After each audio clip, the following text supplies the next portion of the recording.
Hero Satyadev and అలాగే Venkatesh మహాగారి direction లో వచ్చిన latest movie Rao Bahadur. So ఈ మూవీ రివ్యూ గురించి ఈ వీడియోలో మనం మాట్లాడుకుందాం.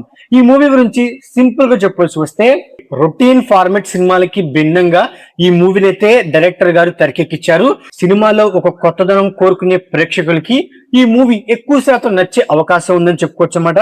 అంతేకాకుండా ఈ మూవీలో మెయిన్ ఏంటంటే, మన డైరెక్టర్ వెంకటేష్ మహా గారు తను తీసుకున్న స్టోరీ పాయింట్ అనేది బాగున్నప్పటికీ దాన్ని అంత బలమైన ఎమోషన్స్ తోను అండ్ అలాగే అంత బలమైన డ్రామాతోను ఎగ్జిక్యూట్ చేయలేకపోయారనే ఫీలింగ్ అయితే నాకైతే కలిగింది అనమాట.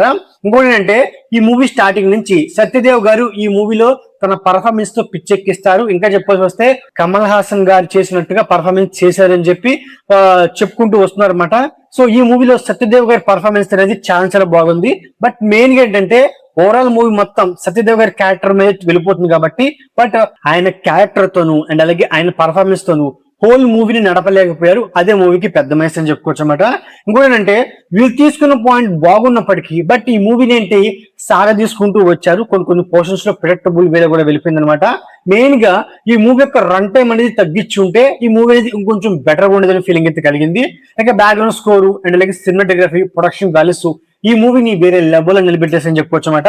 అసలు ఫస్ట్ ఆఫ్ ఆల్ ఈ మూవీ యొక్క స్టోరీ గురించి సింపుల్ గా చెప్పాల్సి వస్తే, ఈ మూవీలో మెయిన్ రోల్ అయిన Satyadev alias Ramappa Rao Bahadur. Overall movie అనేది 90s లో జరిగే స్టోరీ అనమాట. అప్పట్లో ఉన్న రాజుల వంశానికి చెందిన మన హీరో సో తన ఫ్యామిలీలో ఒక ఇష్యూ మీద తనకి ఒక చిన్న అనుమానం అయితే వచ్చింది అనమాట. సో ఆ అనుమానాన్ని మన హీరో ఎలా సార్ట్అవుట్ చేసుకున్నాడు, ఆ అనుమానం వల్ల తన లైఫ్ ని ఎలా నాశనం చేసుకున్నాడు, అసలు ఆ అనుమానం ఎవరి మీద ఎందుకు వచ్చింది, సో ఇలాంటి పాయింట్లు తెలుసుకోవాలి అంటే ఈ మూవీ చూడాల్సింది అనమాట. ఫస్ట్ ఆఫ్ ఆల్ వీళ్ళు తీసుకున్న పాయింట్ ఏంటి, అనుమానం పెనుబోతం అనమాట. అసలు ఆ అనుమానం అనేది ఎందుకు వచ్చిందనే పాయింట్ బాగున్నప్పటికీ బట్ ఆ అనుమానాన్ని క్లారిఫై చేసుకోవడానికి మన హీరో గాని హీరోయిన్ గాని వాళ్ళు ఎలాంటి ప్రయత్నాలు చేయరనమాట. అంటే ఇప్పుడు మన హీరోకి ఒక ఇష్యూ మీద డౌట్ ఉంది. ఆ డౌట్ ఉన్నప్పుడు తను ఏం చేయాలి, ఆ డౌట్ ని క్లారిఫై చేసేలాగా తను ఏదో ఒకటి ప్రయత్నించాలన్నమాట. అలా ప్రయత్నించకుండా ఇంట్లోనే పిచ్చోళ్ళ తిరగడం.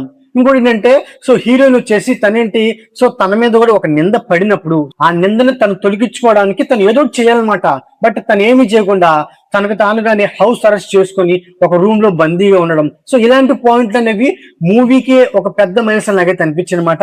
ఇంకోటి ఏంటంటే, ఈ మూవీలో మెయిన్ గా నాకు నచ్చింది ఏంటంటే, ఇంటర్వెల్ పోర్షన్ నాకు చూసుకున్నప్పుడు క్లైమాక్స్ లో వచ్చిన ట్విస్ట్లు. ఎందుకంటే డైరెక్టర్ వెంకటేష్ మహా గారు ఖచ్చితంగా క్లైమాక్స్ లో ఏదో ఒకటి మనకి ఇంట్రెస్టింగ్ పాయింట్ పెడతారని నేనైతే ఫీల్ అయ్యాను. ఆ విధంగానే క్లైమాక్స్ వచ్చిన ఇంటర్వెల్ ట్విస్ట్లు ఉంటే వేరే లెవెల్లో ఉంటాయని చెప్పుకోవచ్చు అనమాట. సో ఫస్ట్ ఆఫ్ ఆల్ ఈ మూవీ యొక్క ఫస్ట్ హాఫ్ అలాగే సెకండ్ హాఫ్ గురించి చెప్పుకోవచ్చు వస్తే, నాకు మెయిన్ గా సెకండ్ హాఫ్ నాకు చాలా బాగా నచ్చింది. ఎందుకంటే సెకండ్ హాఫ్ లో అంటే మన హీరో ఎవరి మీద అనుమానం పడ్డాడు, ఎందుకు అనుమానం పడ్డాడు, ఆ పాయింట్ అనేది నాకు చాలా బాగా నచ్చింది. దాని తర్వాత పోలీస్ ఆఫీసర్ క్యారెక్టర్ రావడం మూవీ అనేది ఇంకొంచెం ఇంట్రెస్టింగ్ గా ఉంటుంది అనమాట. క్లైమాక్స్ వచ్చే ట్విస్టులతో సెకండ్ హాఫ్ అనేది నాకు చాలా బాగా ఎంగేజ్ చేసింది. ఈ మధ్యలో వచ్చే కొన్ని సింగిల్ లైన్ పంచెస్ చాలా బాగా వర్కౌట్ అని. ఫస్ట్ హాఫ్ లో స్టార్టింగ్ 30 minutes మనకి ఖచ్చితంగా బోర్ అయితే కొట్టిద్ది అనమాట.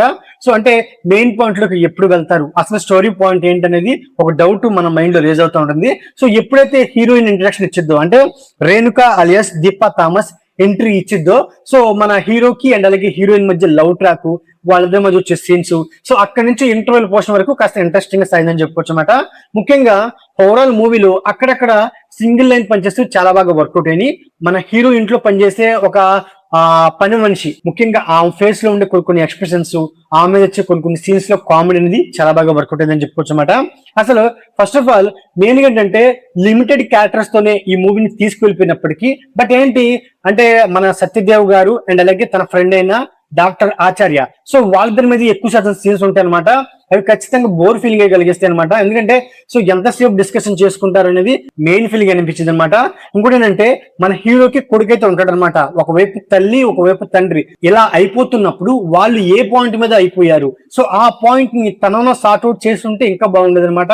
బట్ తను కూడా అలాగే డమ్మీగా కూర్చోవడం నాకు మెయిన్ మైనస్ అనిపించింది. అంటే మూవీలో మెయిన్ స్టోరీ పాయింట్ ని ఆ పోలీస్ క్యారెక్టర్ వచ్చి కదిలిస్తాడు తప్పించి, అప్పటిదాకా మూవీలో ఎవరికి వారే ఎన్నో తీరి అన్నట్టు ఉండడం నాకు మూవీకి పెద్ద మైనస్ నాకైతే అనిపించింది అనమాట. ఇక పర్ఫార్మెన్స్ విషయం గురించి చెప్పుకోవాల్సి వస్తే మెయిన్ గా సత్యదేవ్ గారు తన బెస్ట్ అయితే ఇచ్చారు. ఆయన క్యారెక్టర్ వైజ్ తన పర్ఫార్మెన్స్ అనేది వేరే లెవెల్లో ఉందన్నమాట. అండ్ అలాగే డాక్టర్ ఆచార్య క్యారెక్టర్ ప్లే చేసిన వికాస్ ముప్పల్ అవనండి, రేణుక క్యారెక్టర్ ప్లే చేసిన దీప థామస్ అవనండి, అండ్ అలాగే మన హీరో కొడుకు క్యారెక్టర్ అవనండి, హీరో ఇంట్లో పనిచేసే పని మనిషి క్యారెక్టర్ అవనండి, పోలీస్ క్యారెక్టర్ అవనండి, ఆయా క్యారెక్టర్లు అయితే బాగుంది అనమాట. సో వాళ్ళ పర్ఫార్మెన్స్ కూడా డీసెంట్ గా అయితే ఉందని చెప్పుకోవచ్చు అనమాట. సో ఓవరాల్ గా ఇదండి రావ్ బహదూర్ మూవీ రివ్యూ. నా రివ్యూ వీడియోకి ఒక చిన్న లైక్, అలాగే మన ఛానల్ ని సబ్స్క్రైబ్ చేసుకోండి. Okay, thank you all.